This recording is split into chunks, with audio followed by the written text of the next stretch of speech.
चला आज बनवणार आहे मी पटकन होणारा असा पौष्टिक पदार्थ म्हणजे आलू पराठा। इथं मी 3 वाट्या गव्हाचं पीठ घेतले, 1 वाटी बेसन पीठ घेतले आणि चवीनुसार मीठ घेतलेले। आता याच्यामध्ये टाकणार आहे मी तेल, जेणेकरून हे चिकटणार नाही आपल्या हाताला मळताना। हे बघा छान असं मळून घ्यायचं आहे याचा गोळा। थोडं थोडं पाणी टाकायचं याच्यामध्ये, थोडं थोडं पाणी टाकून याचा गोळा तयार करून घ्यायचा आहे।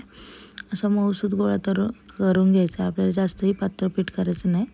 आता इथे मी बटाटे उकडून घेतलेत, ह्याचे सालं काढलेत आणि हे खिसणीमध्ये खिसून घेणार आहे मी। खिसणीमध्ये खिसणार आहे कारण का पराठा लाटताना तो फुटायला नको म्हणून।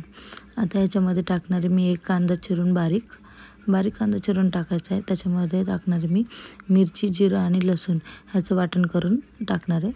त्याच्यामध्ये टाकते मी कोथिंबीर भरपूर अशी टाकायची, त्याने खूप छान टेस्ट येते।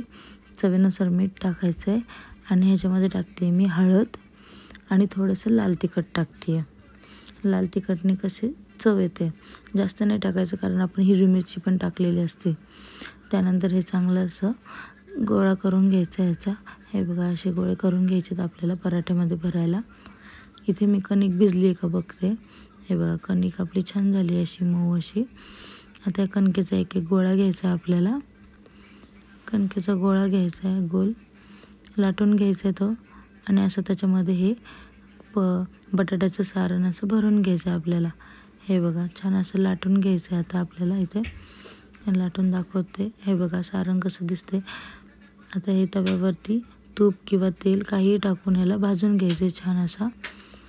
हे बघा परत दोन्ही बाजूने असं भाजून घ्यायचं आहे।